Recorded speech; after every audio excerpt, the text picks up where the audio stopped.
Joining us now, Ben Cline. Ben, newly elected congressman from the 6th District of Virginia. He's been there a month or so. The government hasn't been open since he's been sworn in. He doesn't know what it is to be a congressman where there's an open government. Congressman, good to have you with us. You there, Ben? Into the China shop 5 minutes after the bull, and the bulls rampaged through, and everything's just shattered and broken. And when you come from a place that works like Virginia, it's especially disheartening to see your government so dysfunctional. Well, you know what? Speaking of Virginia, Ralph Northam, the governor, just came out with a plan basically to eliminate voter IDs and to make absentee voting permanent without any excuse. For the life of me, I know that this is not a federal issue that you're dealing with right now, but you can't get on a Greyhound bus. You can't get on the Metro without an ID. This idea that somehow, you know, they say that the most vulnerable people can't vote because they can't get an ID. I just find that unfathomable. I mean, you can't get a credit card. You can't check into a store. You can't buy anything without ID if you have a credit card and no cash. And so this idea that you have to be able to vote without an ID, I mean, who really says, oh, I can't vote today because I don't have an ID? It is ridiculous, and we have fought hard to put in controls and security into our electoral system. You know, I come from the Shenandoah Valley, where up in Harrisonburg we had the example of the folks going, signing up deceased former war heroes and judges, and they went to federal prison as a result. So voter fraud is real in Virginia, and we need to be aggressive to confront it and target it and make sure that we get rid of it and enforce election security. And, you know, that transitions to what we're trying to do here. We're trying to fight for border security at the same time. Security in our election system, security at our border. There are people trying to get into this country illegally. There are people trying to vote illegally. And through this entire process, the rule of law must govern. And we must continue to fight for the rule of law. And that's what I'm going to continue to do down here each and every day. And I'm hopeful that we can get the shutdown over and people back to work, because it's really having a horrible impact on families. And we need to start the government up again. Let me just ask you this, Congressman. You talk about voter IDs and how you fought so hard for the Virginia. I mean, it's a very simple thing. You want voter security. You want border security. And you look at the Democrats, and of course, they're in favor of every possible way to water these things down, let illegals come in. I mean, we just heard from your counterpart, Morgan Griffith, who was there at the border this week, who said it's really ridiculous. I mean, they're just stretches where people are coming into ranches at 10, 20,000 annually. They can't stop them. There's no security. All the surveillance in the world doesn't help when somebody could just walk over. Talk about people being raped just before they come over. And now we got the governor of Virginia wanting to let anybody vote, basically, that shows up and signs a pamphlet. What is the Democrats' objective here? I mean, straight out, like, what is their objective? Well, hopefully you'll have some Democrats who are willing to come on your show and answer those questions. I note that they don't like being confronted with direct questions like you like to ask. So I think you'll be hard-pressed to get one willing to come on here and answer the straight talk. But I do know that we do have friends in the media like who are going down to the border and proving our point for us. Jim Acosta went down there to a part of the border where there's a wall, said, look, Mr. President, there's no illegal crossing, no chaos at the border. Well, duh, that's because there's a wall. So he, you know, even the liberal fake media tends to help us prove our point every once in a while. And so we just need to continue to make the point that we want border security. We want to reopen the government. We don't want preconditions on any deal that, you know, Nancy and Chuck are saying we have to reopen the government first and then we'll start negotiating on border security. Let's not put preconditions on any negotiation. The lives and the well-being of the families who are enduring the shutdown depend on us sitting down at the table. Trump has put an offer out there. He's ready to sit down at the table. The Democrats won't even come up to the White House to meet with him. So finally, you're starting to see cracks. Elaine Luria putting out there saying Nancy Pelosi needs to put something on the floor for us to vote on. She's feeling the heat. You've got other congressmen, Democratic congressmen, saying the wall's going to be built anyway, just give Trump his money. So there are cracks forming, and if we just push on them a little bit, maybe we can get this deal done and people back to work. Well, the latter you mentioned was Congressman Peterson, who was in Minnesota, chairman of the Agricultural Committee, I believe, the Agriculture Committee. This is affecting farmers because they can't get the subsidies the president promised. And he's basically said, look, you know what? It's a minuscule amount of money that we're arguing over. Put a few restrictions on it. Give them the money. Let's open the government, move on, negotiate from there. So you got at least two people now that's, taking a sober view in the Democratic Party. We've got Abigail Spanberger on tomorrow. We're certainly going to find out what her position is as far as getting some kind of a compromise.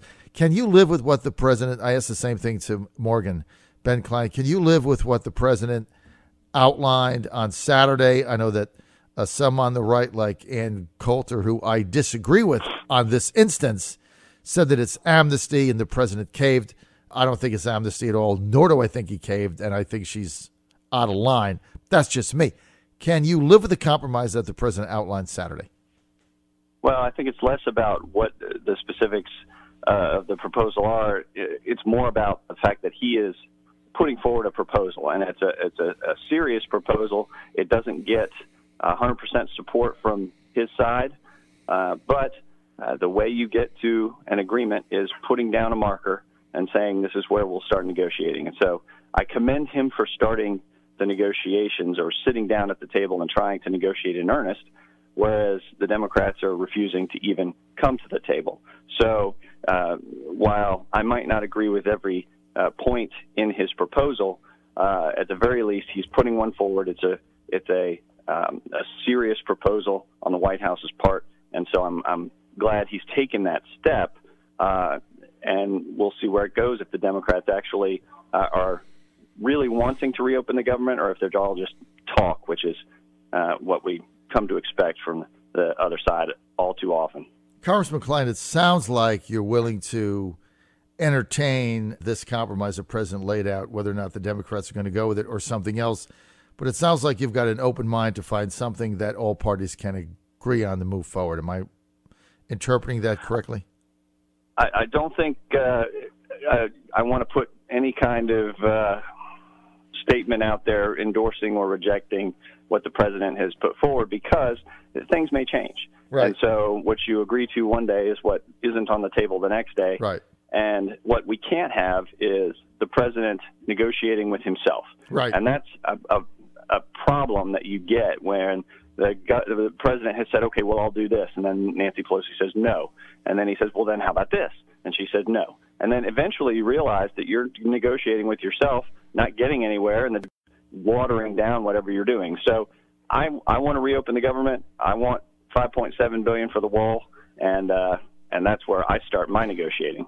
All right, so it sounds like you're open to considering whatever the president might have to come back with in order to find a solution to this with the Democrats. Let me put it that way. Listen, Is that we fair?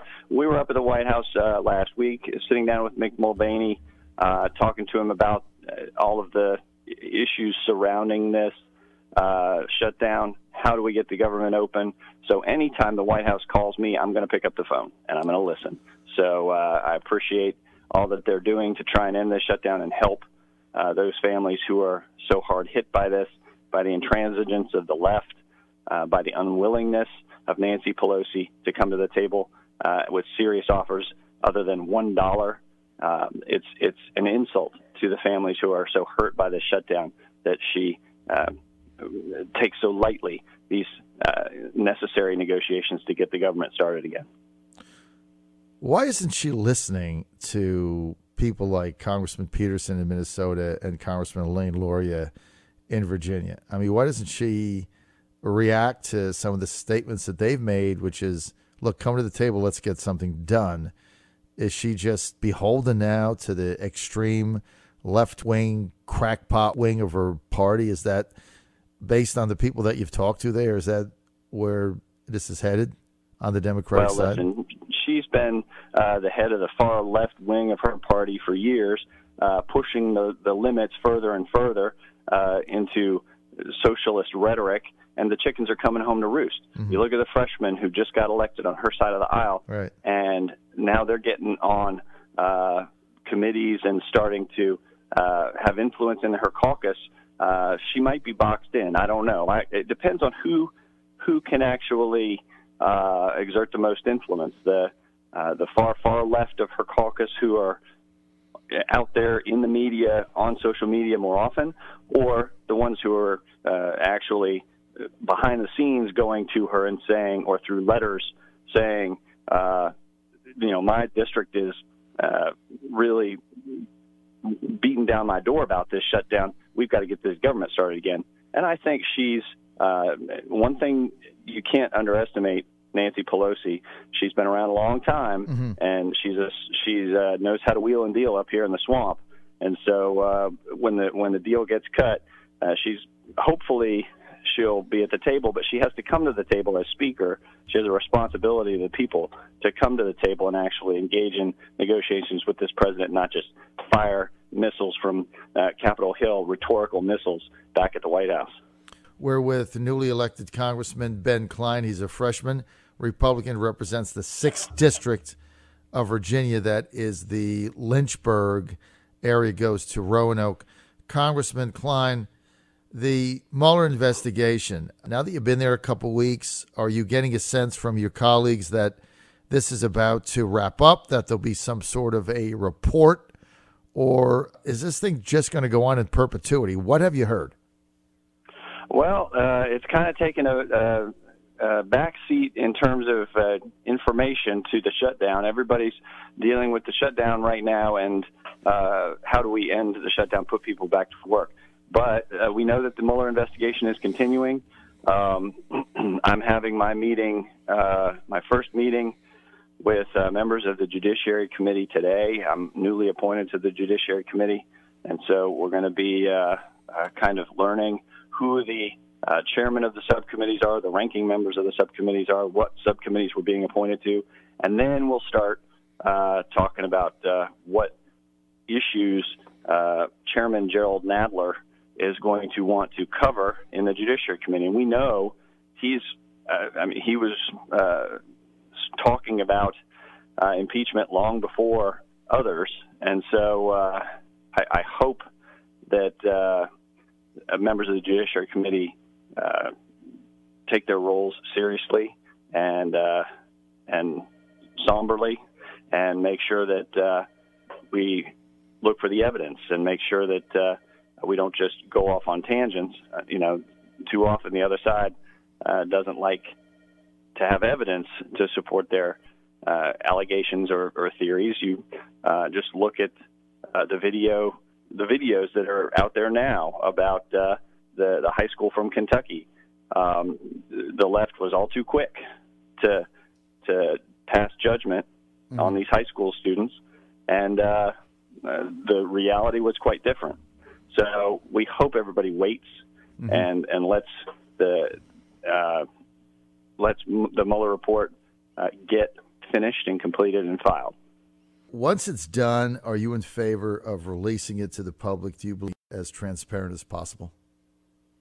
The Mueller report. Well, I think I am a big supporter of transparency, so I do think that it should be as transparent as possible, and that we shouldn't. You have to protect certain confidentialities, but right. But as transparent as possible, I would support that, absolutely. You know, it's going to be interesting if the report comes out and there's absolutely no evidence of any collusion, and it's basically a hodgepodge of disconnected illegalities by people that were associated with the campaign, but nothing having to do with the original intent of the investigation. I'm sure the Democrats would find that to be somewhat anticlimactic. Hopefully this thing is coming to an end so we can just get on with it. I think everybody is tired of it. At the end of the day, just come out with your report, wrap it up, and it is what it is. I'm willing to let the chips fall where they may, and I agree with you, Ben Cline, that absolutely it should be made public because transparency is the best thing. Whether there's something in there or not, let the American public see it and decide and go from there. You've been there 3 weeks. What is the number one shocking thing that you've learned that is not what you expected?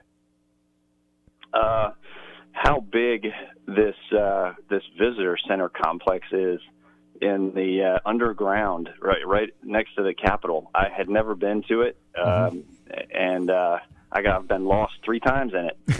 You wander down there for a meeting, you end up at 2 hours later walking back out 2 miles away at a different side of the Capitol. I'm kidding, but no, it is amazing. The backgrounds of the people who are here. My freshman class is made up of such accomplished individuals who have such amazing histories, whether it's in the military, in business, in farming. They are fantastic people who all want to do the best they can to make this country great, and I'm just honored to be a part of it. How are you getting along with your 3 new Democratic colleagues? For Wexton, you work with in the state legislature, also freshman Abigail Spanberger, Elaine Luria. How are you getting along with them? Well, we haven't had the opportunity to work together very much. We've seen each other in the halls and on the floor, and Wexton and I were often on the opposite side of issues. So, I think the first bill that I co-sponsored as a new member of the House of Representatives was concealed carry reciprocity across state lines. So I doubt she's going to like that one. It's an issue as chairman of militia police back in Richmond that I was a leader on Second Amendment issues, and I'm going to be here in the House of Representatives. And she's on the opposite side, supports gun control, and is going to be a major supporter when Pelosi's big HB 8 comes to the floor, or HR 8, and I'm going to be there to work against it, not only in Judiciary Committee but on the floor. Sounds like she's not going to be your number one lunch date. Ben Cline, great. No. Great.